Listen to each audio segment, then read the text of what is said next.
baby Black, get that garbage out of here. What it do, baby? Yeah, yo, what do you know? There's a new NBA champion, and it's a team from Toronto, Canada. OG with the look, got it! OG Anunoby at the buzzer! Oh, like, cause my shot I expected to make it, so like I don't shoot trying to miss. Like you lost another one. Hello and welcome to episode 9 of the What It Do Toronto Raptors podcast. My name is Drew Horton, and let's get into it. This has been a down year for the Raptors. They're currently 20-34 in 10th place in the East, although they have won 2 in a row, but the slow start combined with injuries, COVID absences, more injuries, and then more COVID absences have meant that they're not playing anywhere near the level that some, including myself, expected them to be playing at this year. But despite their struggles, there have been some great highlights for the Raptors this year, and talked about them a bit on the last podcast. You should check that out if you haven't already. But we're going to talk about some more recent highlights and hopefully brighten your day if you are a little too far down about the Raptors season. But before I get into that, a word from our sponsors. How do you find Will Smith in the snow? You follow the Fresh Prince. And how do you get a country girl's attention? A tractor. If you laughed at either of these jokes, you should try this brand new product, socks with sandals. If you like ham and cheese sandwiches, puns, and making noises when you sit down, you should try them today. For the man in your life who yells at the TV during football games while drinking Budweiser, they're socks with sandals. Brought to you by Dads. Now, like I said, the Raptors are currently in 10th place, which means they would be involved in the play-in tournament, and I think that with all their guys back and playing at the level that they should, they can beat any one of those teams for the play-in, although they would then immediately get just smoked in the first round of the playoffs, playing a real contending team, which would not be fun to see, but hey, playoff basketball is playoff basketball. Some people suggest tanking, and I'm against it for the most part. I just think that going out there and trying not to win is wrong somehow, and it sets the wrong image for your franchise and your culture. And I think the Raptors have too much integrity to be blatantly tanking. They have been doing some things with resting and injuries and things like that, but the players aren't going out there and doing anything less than whatever they can do to win. And this was on full display in their most recent game against the Warriors, where they won by 53 points. And that game, combined with a lot of very close losses this year, has propelled them to have a positive point differential in the season, despite being 14 games under 500. They are the best bad team in the NBA, which is a moniker that's both hopeful, but also, disappointing because we're 14 games under 500. But another thing to inspire hope in Raptors fans, they set the franchise record for points and a half this year against the Cavs with an 87-point first half, culminating in a fairly easy victory. The arrival of Trent Jr. to the Raptors in a trade sending off fan favorite, personal favorite Norman Powell to the Trailblazers has led to some great moments so far. He's 22 years old and a great prospect. He could be an all-star in years to come and part of this Raptors core going forward. Some examples of that: he hit a nice game-winning buzzer beater against the Wizards, which is nice to see because so many game-tying or game-winning Raptor shots have rimmed out this year. Sorry, Pascal. But he also set 2 career highs this year.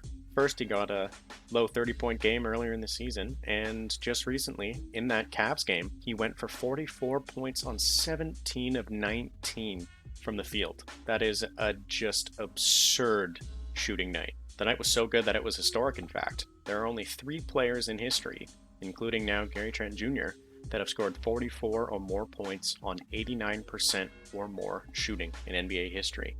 The other 2 people on that list, Jerry West and Mike Woodson. Some elite company to have for sure. Now back to the career high points tracker. GTJ, of course, just mentioned with 44 points. Boucher had 38 points and 19 rebounds in his best game ever. And the Raptors, in their recent game versus Orlando, had 2 bench guys get career highs. Yuta Watanabe had 21 points for his best game ever, and Paul Watson Jr. had 30, including 20 points in the third quarter. Now, despite the Magic trading away 90% of their talent and 90% of the Raptors being out, it was still a fun game to watch and great to see those guys get career highs after working so hard and keeping their heads down. But perhaps most importantly this season, the Raptors are once again sponsored by Primo Pasta, who sponsored the Raptors through the dark times, which can be signified by the wasting of the all-star career of Chris Bosh and Andrea Bargnani. Oof, those were tough days to be a Raptors fan. Now the question with Primo Pasta returning to the Raptors, is this a sign of the turnaround, using dark magic to combat the dark magic of the COVID season? Or is this a sign of more losing to come? We'll see it unfold as Primo Pasta returns. In other highlights for the Raptors this year, these ones are some social media highlights, and of course there are more, obviously, but these are just 3 of my favorites. First, a nice little fact, Yuta Watanabe of the Toronto Raptors has the highest NBA jersey sales in Japan this season out of any player, including guys like Steph Curry, LeBron James, Russell Westbrook. It's awesome. Now into Raptors Nation Facebook news. Shout out to Malachi Flynn's dad, Eric, for having an unnecessarily active Facebook account while talking to Raptor Nation and either shouting loud and proud when his son plays or ripping the coaching staff when he doesn't. It's always a joy to see a dad who is just a little bit overbearing considering his son is an NBA player with a legitimate future. And lastly, my favorite social media post of the year so far. I'm sorry, Aaron Baines. I like you. You've just been very, very disappointing on the court this year. Still a great guy off the court. You got all that going for you. But this is a finalized trade rumor, a meme, of course, where the Raptors trade Aaron Baines to the Miami Heat for a condo timeshare and a firm handshake. Now, the funniest part about this whole thing is, knowing Masai, I think we got them to overpay with the condo when we probably would have just taken a firm handshake. Again, sorry, Aaron. Now to wrap things up with just a little bit of around the NBA news. The Nuggets' Jamal Murray, good Canadian boy, but unfortunately out for the rest of the season with an ACL injury, which could really affect the Nuggets' chances in the playoffs. He's part of that 1-2 punch with Nikola Jokic, and now I don't know how they fare against the top seeds of the West. Without him, they just don't have that offensive firepower that's needed in the playoffs. That'll leave a heavier load on Nikola Jokic. And with an amazing segue, I go into my second point. Jokic really should win the MVP. He's been absolutely amazing this year. The Nuggets are 36-20. He's averaging 26 points, 10 rebounds, and 9 assists per game from the center position. And I think he's got some of the biggest impact in the league. And the only guys that are close have been injured for stretches, and I think that should really help his case with the award this year.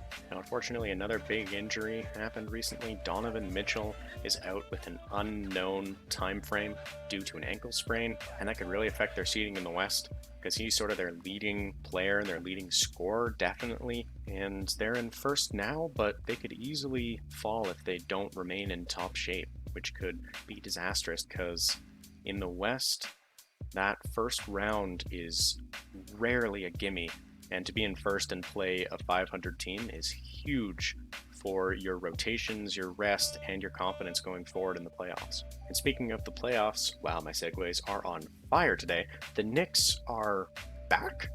They're fourth in the East, mainly thanks to Julius Randle, who seems to be carrying them to the playoffs. And they haven't been in the playoffs for a while. Seems like in the last decade they've been the laughingstock of the NBA and sometimes even the laughingstock in the entire world of sports. Their owner, James Dolan, has run them into the ground, made them a joke really in NBA circles, but they're back now, and they got some talent going forward. You know, RJ Barrett's going to look good. They've also, like I said, they've got Julius Randle, who is just shooting the lights out for them this year and is the biggest reason why they're currently in a playoff spot. So good for him, good for them, and I look forward to seeing them get beaten in the first or second round. Now, I know there is a little bit of salt in my voice there as I said that, but genuinely, I don't think they have the talent to win more than one playoff series. Maybe they get, Indiana or a dysfunctional Boston in the first round and squeak by them, but whoever they play in the second round is just going to kick the absolute snot out of them, because the 3 teams that really have a chance are Milwaukee, Brooklyn, and Philadelphia. And if you're not one of those three teams, then you really don't have a chance in the East this year. It's just the way it is. To offer an olive branch, I think that if the Raptors win the play-in and they get into the first round against the top team in the East, I think they will probably get swept. So there, Knicks fans, that's my olive branch. Sorry, I still hate James Dolan.